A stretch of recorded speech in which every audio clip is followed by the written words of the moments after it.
children since then always had the behavior to get distracted in any little things they noticed.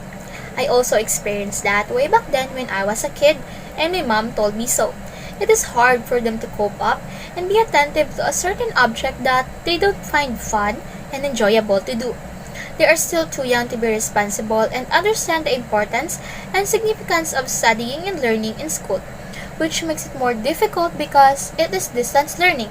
They will always need guidance due to they can participate in it wholeheartedly occasionally. A handful is learning, but most of them are certainly having dilemmas. Some parents are spoiling their children by doing their tasks or hiring a tutor to answer the whole module. It is also a challenge and a sad part to some parents who cannot help or assist their children because they also didn't have the chance to finish their studies. Most of the students said they didn't understand much what is in the module. They even have difficulty understanding lessons face to face. What more in distance learning?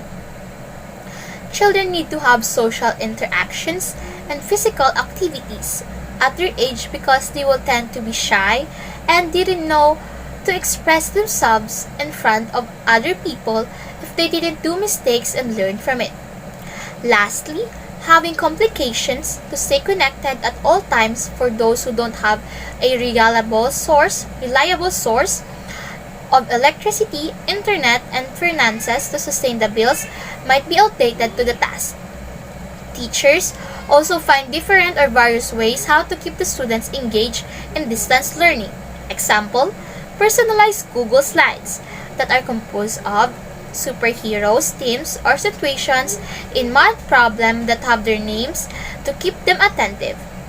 Give children second chance who miss a task that has valid reasons. Parents also need to make their children carefully understand the value and importance of education. Be more patient and approachable rather than being the ones who could inculcate the value of patience to their children.